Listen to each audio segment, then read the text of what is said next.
에베소서 5장 21절 한 절입니다. 자, 우리 다 같이 읽겠습니다. 시작. 그리스도를 경외함으로 피차 복종하라. 아멘. 기도하겠습니다. 하나님 감사합니다.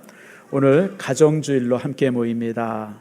우리 모든 어버이들 하나님 축복하시고 또 가정을 이루기 위해서 수고하고 땀 흘리는 모든 분들 위해 하나님의 그 놀라우신 복이 임하게 해 주시옵소서. 감사드리고 예수님의 이름으로 기도드립니다. 아멘. 오늘 주일학교 학생들이 함께 했습니다. 유년부 함께 했고요. 또 이제 영화부도 유치부도 함께 했습니다. 감사하고요. 원래는 이게 원형입니다. 요즘처럼 이제 교회가 유치부, 유년부 따로 떨어져서 예배드리는 건 지금부터 한 150년 전부터 있었던 새로 만들어진 전통이고요. 그 전까지는 모든 예배는 한 가족이 항상 함께 예배드렸습니다. 그러다가 이제 주일학교가 만들어지면서 드리는데, 그래서 오늘 우리가 드리는 이 예배가 새삼스러운 예배가 아니라 원형의 예배다라고 하는 거 여러분 기억하시길 바랍니다. 사람들이나 또 동식물도 마찬가지예요. 사랑받는 것을 귀신같이 합니다. 특별히 이렇게 개를 키워보면요 아주 더 그래요. 제가 동생네가 이제 개가 있어서 가끔 가면 이 개가 나만 가면요 이만큼씩 뛰어올라요. 너무 좋다고. 그리고 내가 앉아있으면 막 와가지고 손에다 비벼요. 왜 비벼주니까 쓰다듬어 달라고. 그래서 이렇게 하면 이쪽에 와서 비비고 이렇게 하면 막 내리라고 막 그냥. 그래서 내가 이렇게 그 개를 볼 때마다 아니면 이 개새끼가 나를 종으로 하나. 그러니까 개가 더 잘 알아요. 사랑받는 걸 더 잘 알아요. 가장 와가지고 비비고 그냥 어떤 데 귀찮을 정도로. 근데 이게요 개만 그러는 게 아니라 고양이도 그래요. 고양이도 키워보면요 사랑받는 데는 걸 귀신같이 알아요. 그래서 이렇게 사랑해줘 그러면 와서 싹 와서 비비고. 제가 고민이 하나 있어요. 우리 집 근처에 길고양이들이 많아요. 그래서 가끔 새벽 예배 나오거나 저녁 이렇게 보면 고양이가 앞에 와서 이렇게 날 쳐다보고 야옹야옹 그래서 쓰다듬어 달라고. 근데 이게 되게 고민이 많아요. 이거 쓰다듬어 주면 저놈이 매일 올 것 같고 쓰다듬어 주고는 싶은데 그거 어떻게 해야 될까요? 좀 밥을 줄까? 근데 밥 주면 또 매일 올 것 같고 뭐 고양시에 무슨 뭐 이렇게 상징적 동물이 고양이래나 뭐 그렇다고 그러는데, 그래서 제가 이제 그러면서 이놈들이 이제 이렇게 자기를 사랑한다는 거를 눈짓만 봐도 알고 쳐다보는 눈길만 봐도 알아요. 근데 이게요 사람만 그렇고 짐승만 그런 게 아니라 식물도 그래요. 식물도. 제가 5층에 이제 식물들을 많이 키우잖아요.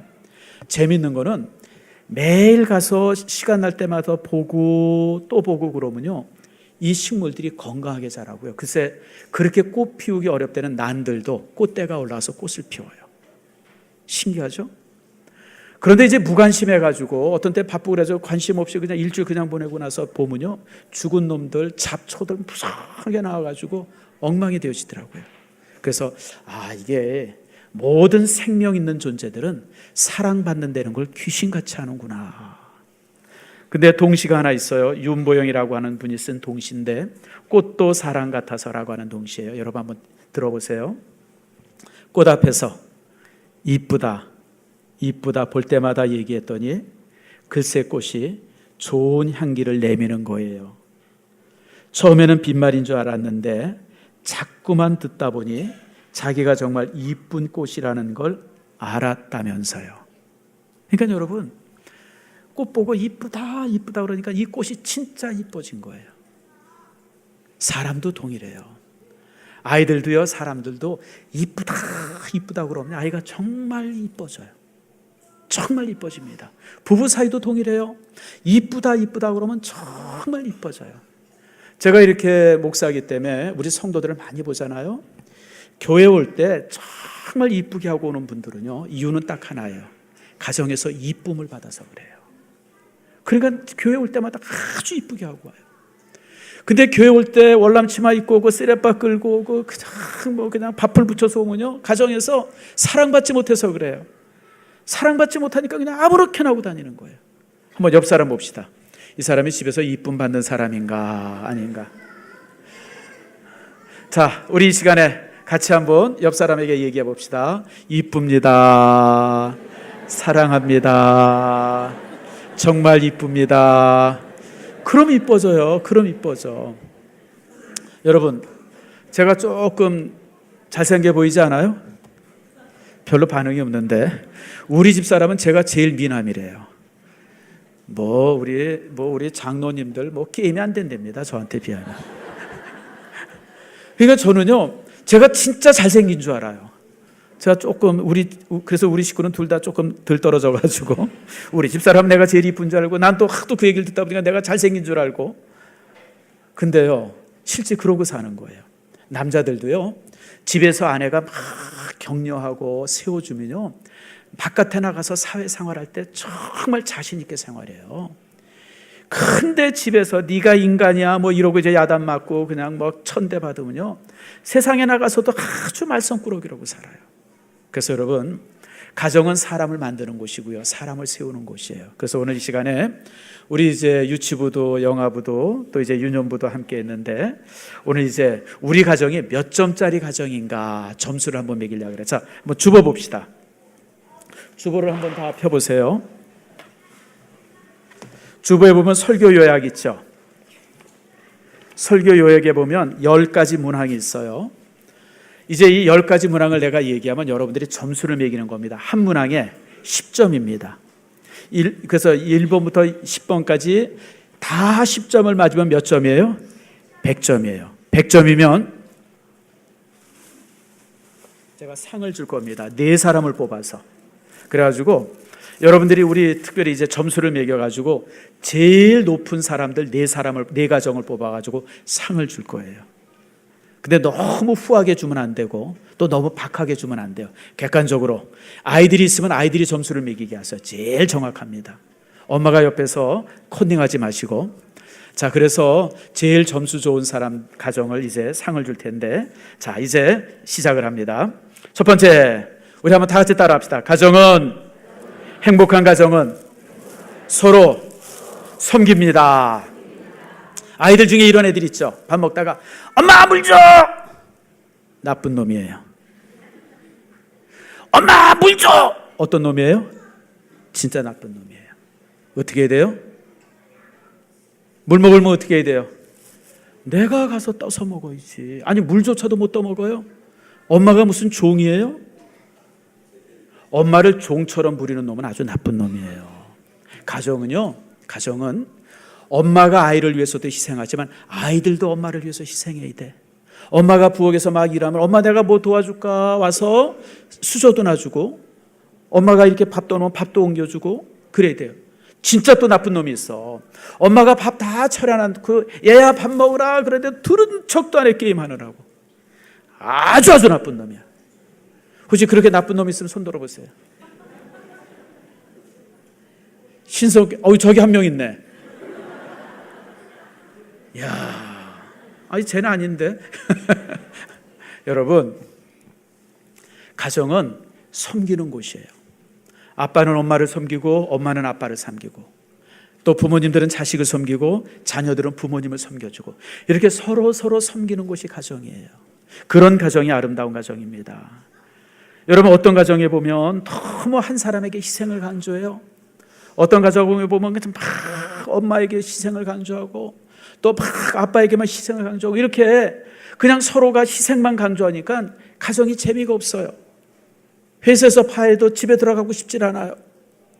어디 놀러 가도 집에 가는 게 싫어요. 그런 가정은 행복한 가정이 아니에요. 가정은 서로가 서로를 아주 섬기는 그런 가정이 되어야 돼요. 그래서 오늘 이제 21절 우리가 읽은 말씀 보니까 그리스도를 경외함으로 따랐다. 피차 복종하라. 이게 섬기는 거예요. 자, 우리 1번 문항 한번 물어봅시다. 1번 문항에 우리 집은 10점이다. 손 들어보세요. 우리 집은 10점이다.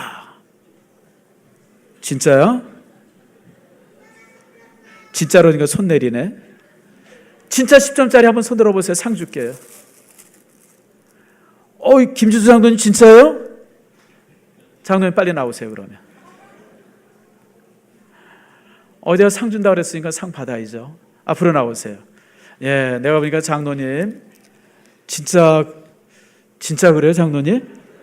이야, 자, 큰 박수 쳐줍시다.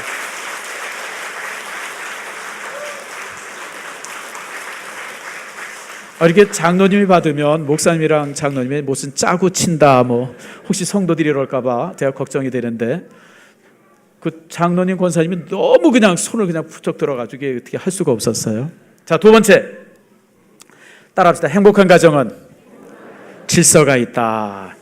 가정에 질서가 있어야 돼요. 행복한 가정이 되려면 질서가 있어야 돼요. 하나님께서 가정에 질서를 만들어 주셔서, 그 질서가 뭐냐면 모든 남편들은 아내를 위해서 자기 목숨까지 바쳐라.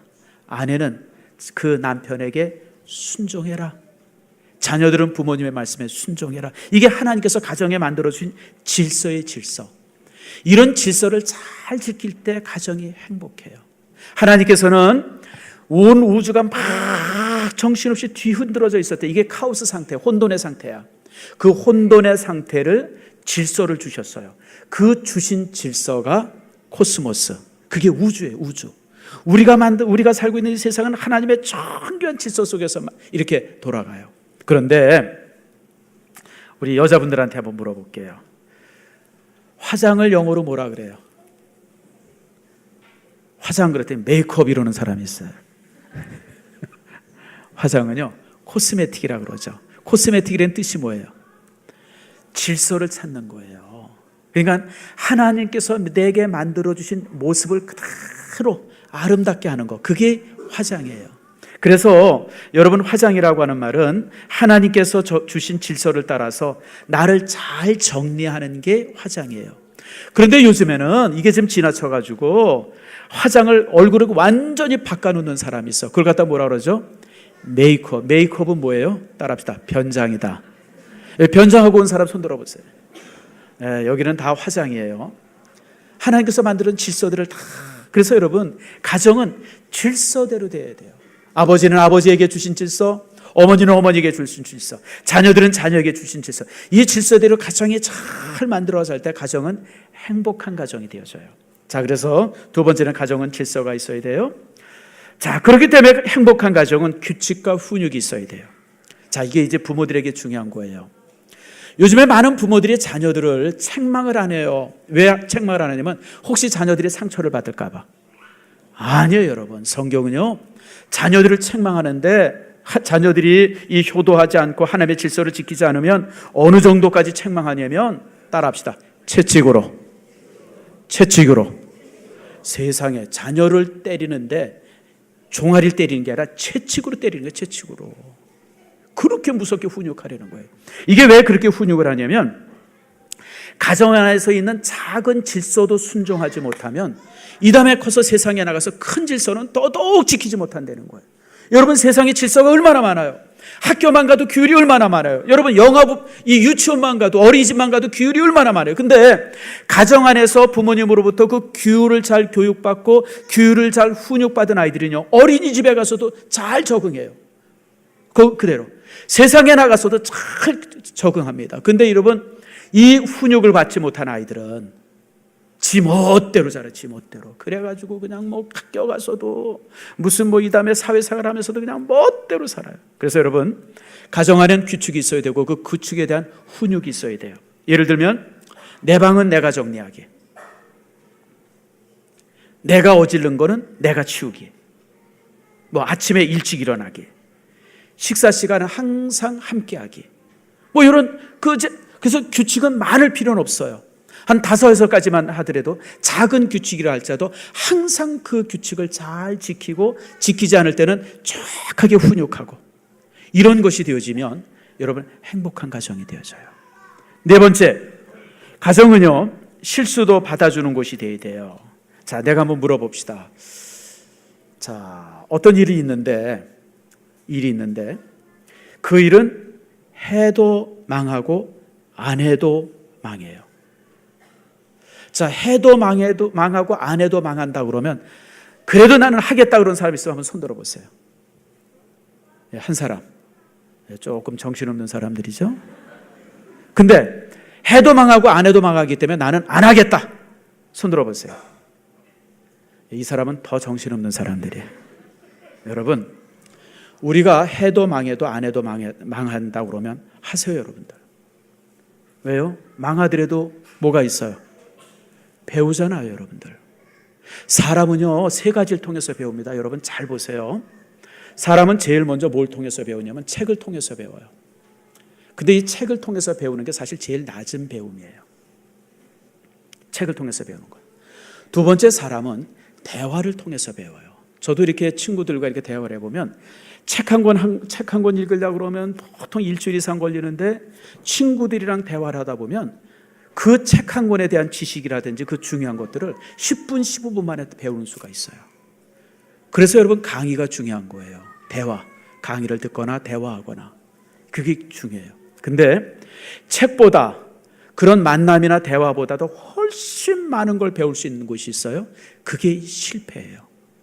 뭘 하다 깨트리고 어떤 일을 하다가 손해보기도 하고 어떤 일을 하다가 야단 맞기도 하고 막 그런 실패를 통해서 사람은 제일 많이 배워요. 제일 많이 배워.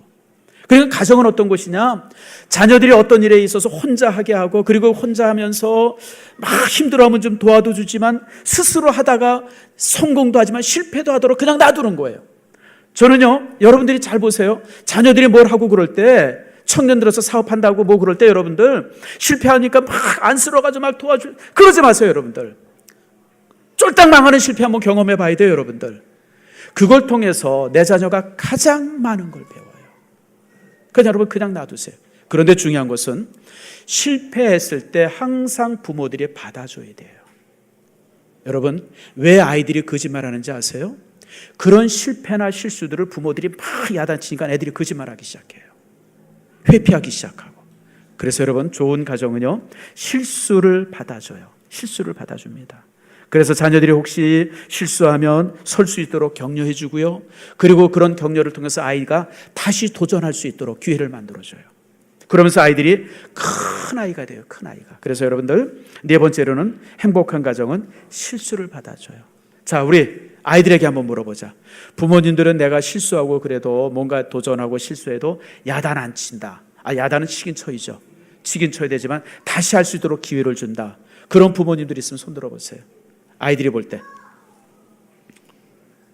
어이 저쪽에 너 왜 들었어? 손 들려니까 많이 드네. 여러분 그 가정이 그래야 돼요. 세 번째 가정은요, 행복한 가정은 그렇기 때문에 자녀들에게 항상 용기를 줘요. 아비들아 너희 자녀를 경록히 하지 말지니 낙심할까 하노라. 이 말씀의 의미는 자녀들에게 항상 용기를 준다는 거예요. 낙심하지 않도록. 그래서 여러분 가정에서는 아이들을 많이 인정해 주세요. 세상에 이렇게 나가보면 훌륭한 아이들이 많죠. 그러나 내 자녀가 그 가정에 어떤 게 있어야 되냐면요, 이렇게 한번 인정해 보세요. 자녀들에게 너는 우리 집에서 암산을 제일 잘해. 그리고 칭찬해 보세요. 실제 암산 잘하는데. 그럼 이 아이들이 그런 칭찬을 계속 받다 보면요, 학교 가서 수학을 제일 잘하는 애가 되어져요. 너는 우리 집에서 그림을 제일 잘 그려. 그럼 그 아이들이 학교 가서 그림을 진짜 잘 그려요. 너는 우리 집에서 노래를 제일 잘 불러. 그럼 그 아이들이 진짜 학교 가서 그렇게 되어져요. 여러분 이게 놀라운 사실인데요, 사람은 가정에서 인정을 받고요, 그 인정받은 대로 사회 나가서 자신을 이렇게 펴기 시작해요. 그래서 여러분 가정은 뭐 하는 곳이냐? 인정해 주는 것이고 가정은 용기를 주는 곳이에요. 그래서 여러분 서로 간에 이런 인정들, 자녀들을 항상 너는 우리 집에서 제일 똑똑해. 이런 아이들은 사회 나가서도 가장 똑똑한 사람의 역할을 감당해요. 그래서 여러분 이런 격려와 용기를 줘야 돼요. 여섯 번째 가정은 잘하는 대로 효도하는 곳이어야 돼요. 여러분 하나님께서 인생에 주신 가장 첫 번째 질서가 효도 아닙니까? 하나님께서는 효도하는 자녀들에게 항상 큰 복을 약속하세요. 그런데 중요한 것이요, 하나님께서는 불효자에 대해서는 너무너무 엄격하게 말씀하십니다. 출애굽기서 21장 말씀에 보면 자기 아비나 어미를 치는 자는 따랍다 반드시 죽일지니라. 여러분 무섭죠? 반드시라는 말, 그냥 죽여라가 아니라 어떻게 해요? 반드시. 또 하나가 있어요. 따라합시다. 이건 한번 따라하세요. 그 아비나 어미를 저주하는 자도 반드시 죽여라.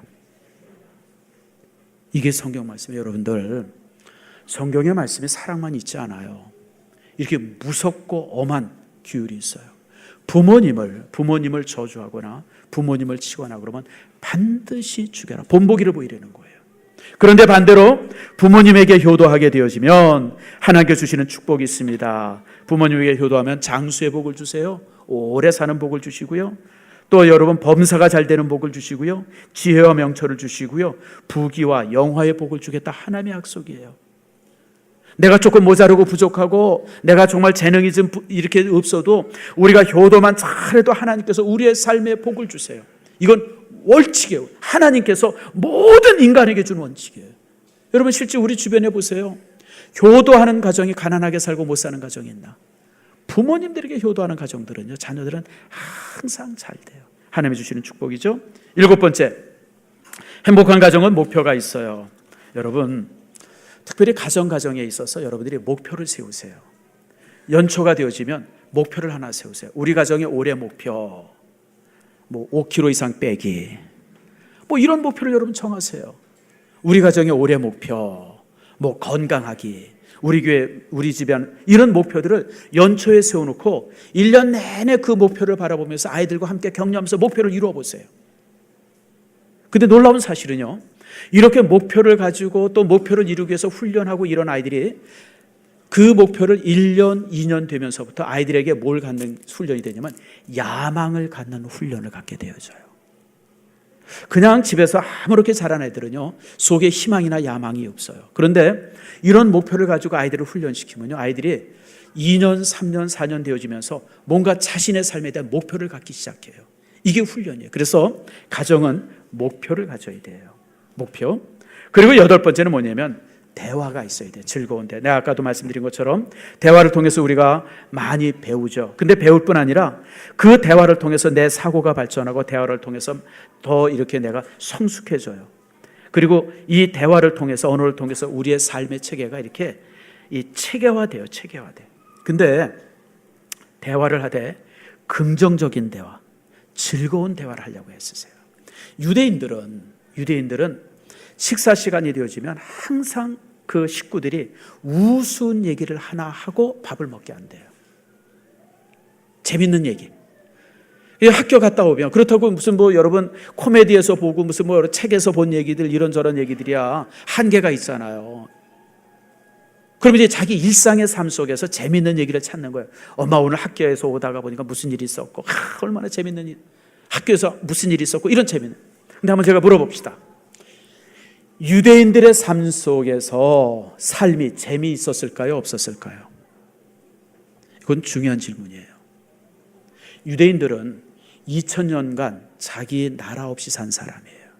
기원 70년에 나라가 쫄딱 망하고 그때 나라를 멸망시킬 때 로마가 티투스라고 하는 장군이 명령을 하나 내립니다. 무슨 명령이면 모든 유대인들은 팔레스타인 지역에 들어오면 안 된다.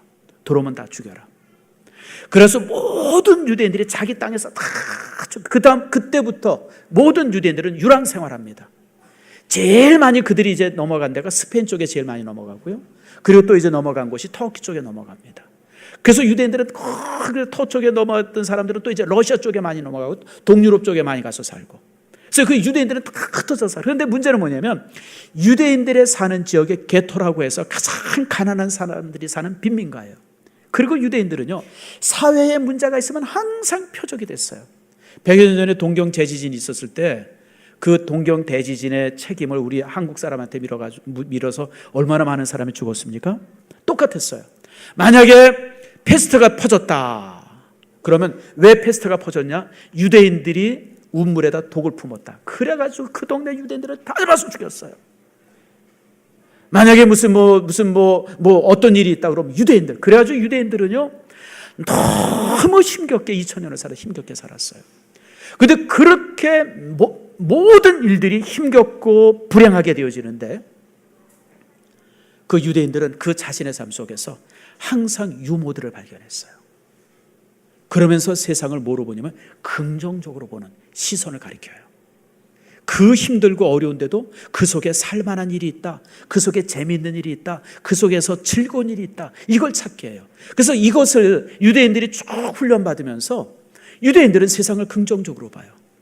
세상을 긍정적으로 보니까 유대인들이 세상의 리더가 되어지죠. 여러분 잘 아는 것처럼 전 세계에 있어서 유대인의 인구가 0.3%입니다. 그런데 지금 유대인이요, 전 세계의 부와 학문과 모든 부분에 있어서 가장 큰 영향을 끼치는 민족이 되어져요. 중국 사람들이 뭐 인구가 13억이라고 그러는데 그 13억 인구보다 1800만 밖에 안 되는, 중국 사람 인구의 100분의 1밖에 안 되는 그 유대인들이 훨씬 더 세상에 큰 영향을 끼쳐요. 이게 얼마나 놀라워요, 여러분들. 그래서 여러분들 항상 가정 안에서 아이들과 대화할 때 긍정적인 걸 대화하고 아이들과 이렇게 식사 시간에서 재미있는 얘기들을 많이 주고받으세요. 그 주변에서 즐거운 일들을, 그러니까 그런 걸 통해서 아이들이 세상을 긍정적으로 바라보는 그런 시선이 만들어져요. 이게 8번째입니다. 9번째는 행복한 가정은요, 좁은 물에서 아이를 크게 키웁니다. 제가 전주에 이제 읽은 책에 이제 나오는 내용인데요. 거기 이제 그런 얘기를 하더라고요. 그 책 저자가 무슨 얘기를 하냐면, 미국에 많은 지도자들이 있는데 놀라운 사실은 미국의 수없이 많은 정치 지도자, 경제 지도자들이 대부분 소도시 출신이라는 거예요. 소도시. 조그만 마을. 집이 한 100채, 뭐 한 50채, 뭐 요런 동네 출신들이 항상 미국에서 지도자가 되더라는 거예요. 놀라운 사실은 여러분, 뉴욕이라든지 아니면 뭐 시카고라든지 LA라든지 이런 대도시에서 출생해가지고 큰 인물 된 사람들이 주변에 없다는 거예를 그러면서 자기 얘기를 하더라고요. 그 사람이 카나다에서 굉장히 유명한 사람인데, 학자인데, 그 사람도 자기는 어렸을 때 자기 동네 전체 인구가 몇백 명 안 됐대요.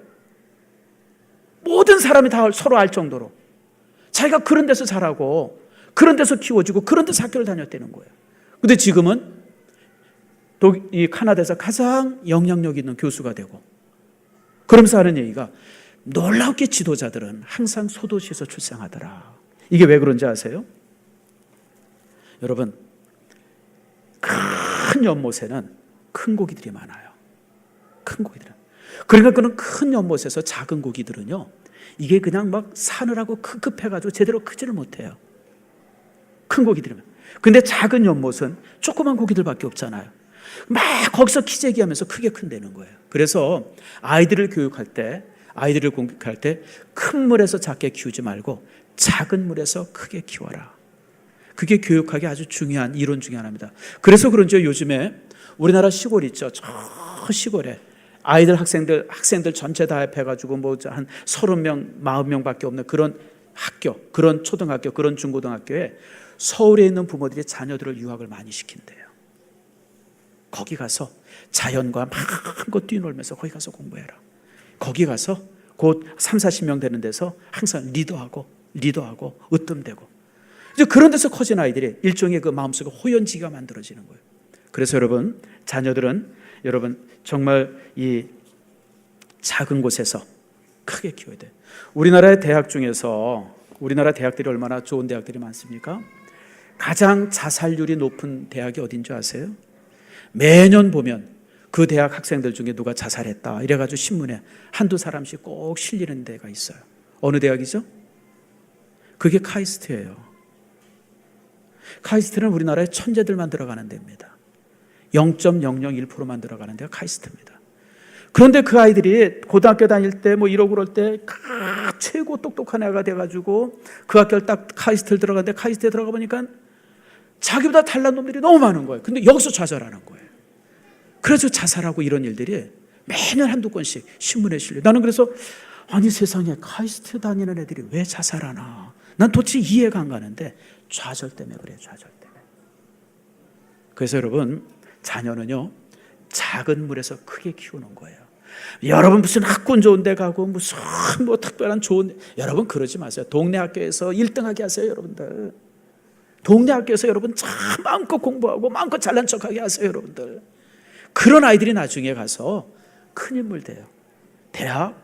여러분 뭐 저기 이제 뭐 여러 그 아이 따라서 다를 수 있지만요. 근데 가장 중요한 교육이래. 제가 여러분들한테 정말 드리고자 하는 말씀이 그거예요. 제 친구 중에 여러분 오정현 목사라고 여러분 사랑교회 담임 목사하는 친구 있어요. 한 번은 그 친구랑 얘기를 하는데 그가 그런 얘기를 하더라고요. 자기는 15살부터 어른 설교를 했대요. 중3 때부터. 아버지가 저 상주 시골에서 목회를 했거든요. 그럼 아버지가 가끔 이제 부흥회를 나가면 교회 아무도 없는 거예요. 그럼 이제 중3이었던 자기가 아버지 대신 새벽 예배 인도하고 수요일 날 설교하고 그랬대요.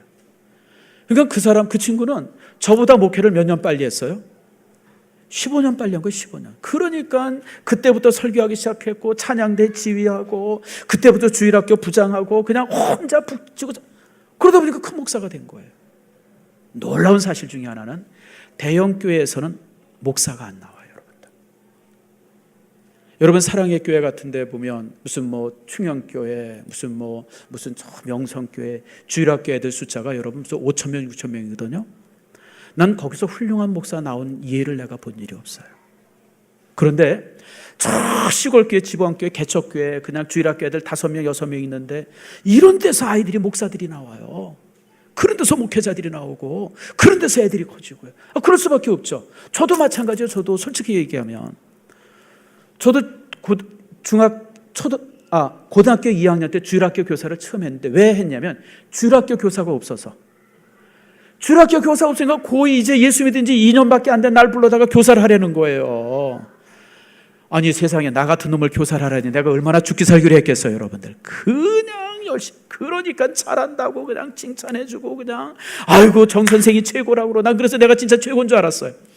막 그러고 교회 열심히 하고 봉사하다 보니까 어느 순간 내가 목사 되어 있는 거예요. 그래서 아하, 개척교회에서 사람이 크는구나. 제가 그때 알았어요, 여러분들.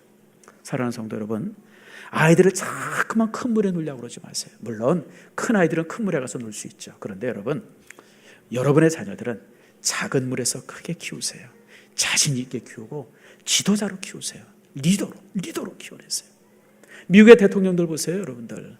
지금 대통령은 조금 거시기 하지만 그 전에 있는 대통령들 보면 다 시골 출신들이에요. 저 아프리카에서 태어난 사람, 저 아칸소스라고 하는 그냥 후진 그 동네 조그만 데서 태어난 사람들, 이런저런 사람들이 미국의 지도자들이 되고 대단한 지도자들이 되잖아요.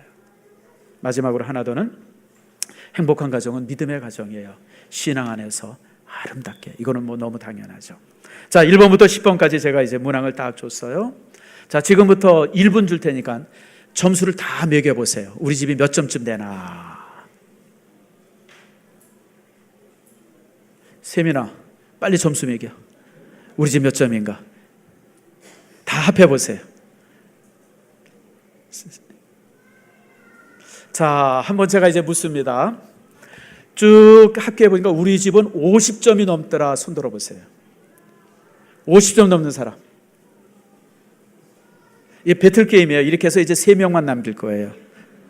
여러분 50점은 다 넘죠. 자, 50점 넘는 사람. 예, 한 10가정이 넘네요. 자, 그러면 너무 많아요. 60점 넘는 가정 손 들어보세요. 우리 집은 60점이 넘는다. 저기 한 가정, 두 가정, 또 셋, 넷, 다섯, 여섯, 일곱. 아직도 많아. 자, 70점 넘는 가정 손 들어보세요. 70점. 하나, 둘, 셋, 넷, 다섯, 여섯, 세민이네까지. 일곱. 아직도 많죠. 어디 70점 넘으면 다 줄까요? 4명 자를까요? 불러서. 여러분 의견을 물어봅시다. 70점 넘었는데 다 주자 생각하시는 분. 4사람 자르자. 어차피 나도 못 봤는데. 자, 그러면 다 주기로 하겠습니다. 자, 우리 나오세요. 70점 넘는 거 손든 사람들. 자, 그리고 우리 선물을 4개 더 갖다 주세요.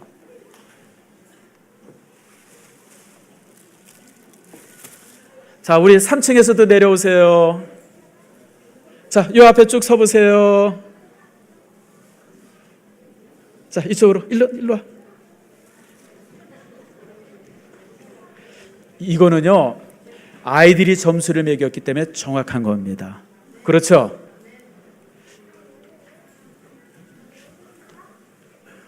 영광이네도야? 야, 이게 더 많아지네? 벌써. 아니, 이렇게 많아.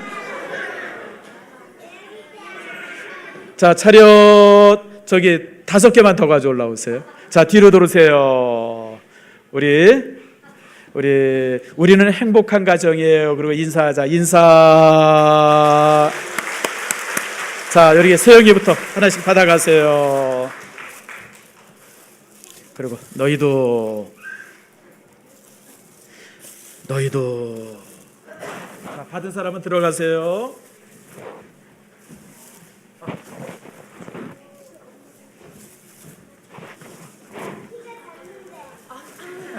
키가 작아? 너 영광이네. 2개 더 가져와야 되는데. 은영이네. 그래.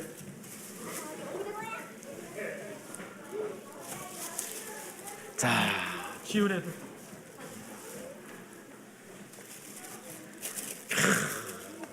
박수. 여러분, 아이들이 우리 가정은 행복한 가정입니다 라고 아이들이 여긴다고 하는 것이 얼마나 큰 복이에요, 여러분들. 나는 지금까지 제가 들었던 칭찬 중에 제일 큰 칭찬이 우리 아들이 한 번은 학교에 글쓰기를 했는데 그 글쓰기 한 걸 나중에 이렇게 제가 봤어요. 뭐랬냐? 나는 우리 아버지를 제일 존경합니다. 중3 때 쓴 글씨인데, 글쓰기인데. 근데 그 이후부터는 내가 아닌 것 같아요. 그때까지만 해도 아버지가 제일 존경스러웠다고. 나는 그게 그때 그렇게 감동이 됐었어요. 아마 여러분들도 그럴 거예요. 지금 아이들이 이렇게 떡을 하나 받았지만 이 떡은 부모님들에게 주는 상이에요. 내 자녀들이 우리 가정을 행복하다고 여기고 있다고 하는 것, 이게 얼마나 큰 축복입니까? 아무쪼록 여러분 모두의 가정이 그런 가정이 되어지길 바라고, 우리 3층에 한 서너 가정이 못 받은 분이 있는데 일단 내려갈 때 저한테 오시면 제가 이제 그 가정 좀 드리도록 하겠습니다.